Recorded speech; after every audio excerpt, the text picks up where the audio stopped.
দ্বিতীয় বিয়ে যাই করছে তারে লুচ্চা কোন? আমি বলি আপনি আরো বড় লুচ্চা।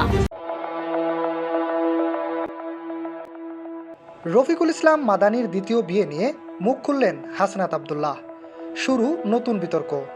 আলোচিত ইসলামী বক্তা রফিকুল ইসলাম মাদানির দ্বিতীয় বিয়ে ঘিরে সামাজিক যোগাযোগ মাধ্যমে শুরু হয়েছে ব্যাপক আলোচনা সমালোচনা।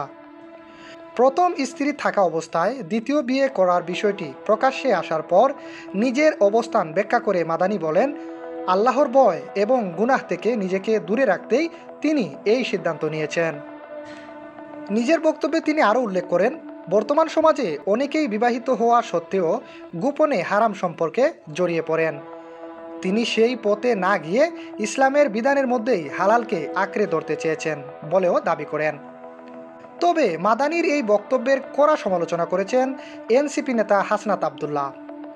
এক প্রতিক্রিয়ায় হাসনাত বলেন, আল্লাহর ভয় ও গুনাহ থেকে বাঁচতে দ্বিতীয় বিয়ে, এমন যুক্তি এক ধরনের অমানবিকতা ও ছলছাতুরি। তিনি আরও বলেন, যদি প্রথম স্ত্রীর সঙ্গে সম্পর্ক ভালো না থাকে তাহলে ইসলামে তালাকের বিধান রয়েছে, যদিও তা অপছন্দনীয় জায়েজ বিষয়। কিন্তু প্রথম স্ত্রী রাজি না থাকা সত্ত্বেও দ্বিতীয় বিয়ে করা থেকে বোঝা যায় এটি হয়তো প্রথম স্ত্রীকে শিক্ষা দেওয়ার মানসিকতা থেকেও হতে পারে।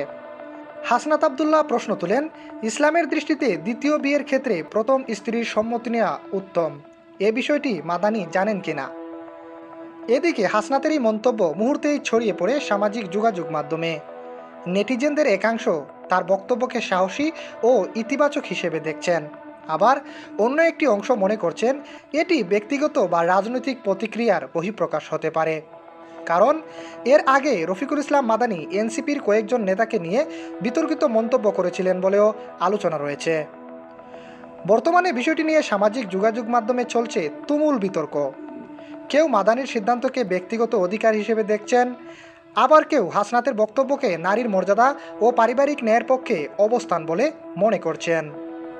প্রিয় দর্শক, হাসনাতের এমন বক্তব্যকে আপনি সমর্থন করেন কিনা জানিয়ে দিন আমাদের কমেন্ট বক্সে।